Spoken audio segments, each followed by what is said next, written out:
သူမကိုတတ်ခဲ့တဲ့လူကဒီနေရာမှာရှိနေတယ်ဆိုတဲ့စကားကြောင့်အခန်းထဲကလေထုဟာချက်ချင်းအေးဆက်သွားခဲ့တယ်။ဘောပင်ကပြန်လှုပ်လာပြီးဒီတစ်ခါတော့ထိမ့်မရအောင်လဲပတ်သွားက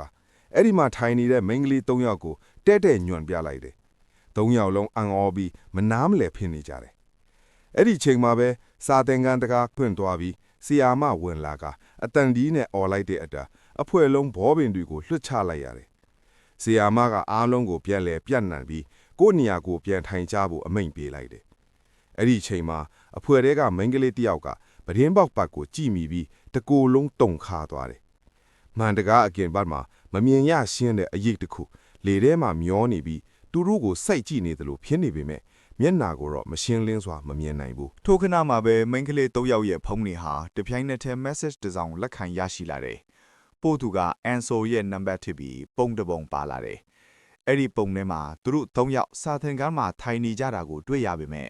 သူတို့နောက်မှာတော့အဖြူရောင်တရေတကောင်ပေါ်လာနေတယ်။ Ansel ရဲ့တရေကပြန်လာပြီးလက်စားချီဖို့ကြိုးစားနေတာလို့ထင်ရပြီးအဲ့ဒီပုံကြောင့်၃ယောက်လုံးကြောက်လန့်လွန်လို့မူးလဲသွားတဲ့အထိဖြစ်ခဲ့ကြတယ်။နောက်ပိုင်းမှာ၃ယောက်လုံးစူးရင်ထိတ်လန့်နေကြရင်အဲ့ဒီတရေပုံအကြောင်းဆွေးနွေးကြတယ်။မိန်းကလေးတစ်ယောက်ကဒီပုံကို Ansel ကိုယ်တိုင်ပို့လိုက်တာချစ်နိုင်တယ်လို့ထင်ပြီး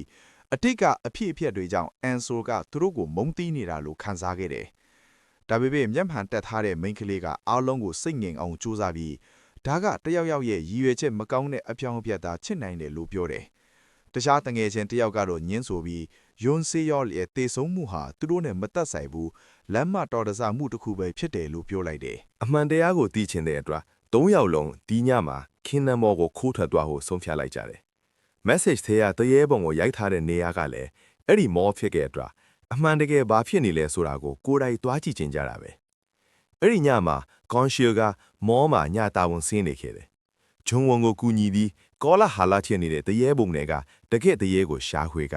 မော်ရဲ့နာမည်ကိုထင်ရှင်းစေချင်တာကြောင့်ပဲဖြစ်တယ်။ဒါမှဂျုံဝန်ရဲ့အဘေးမှာရှိနေနိုင်ဖို့အကြောင်းပြချက်တစ်ခုလည်းရနိုင်ပဲလို့ထင်ခဲ့တယ်။ဒါပေမဲ့နေရာအနှံ့လိုက်ရှာပြီးတဲ့နောက်မော်ထဲကတရေတွေဟာမိမိလိုက်ရှာနေတဲ့တရေမခုံကြောင်းတီးသွားခဲ့တယ်။ခေါင်ရှီယကခုံတလုံးပေါ်မှာအနားယူနေစင်မှာပဲနောက်ဘက်ကလက်တစ်ဖက်ကသူမရဲ့ပခုံးပေါ်ကိုတင်လိုက်တယ်။အလွန်ကြောက်သွားတဲ့ကုန်းရှီကအော်လိုက်ပြီးလှိုက်ကြီးကဘသူလဲလို့မေးလိုက်တယ်။အဲ့ဒါကခံငူးဖြစ်ပြီးမော်ရလုံချုံရဲ့အဖွဲခေါင်းဆောင်အတက်လက်ဖြစ်တယ်။ထူးဆန်းတာက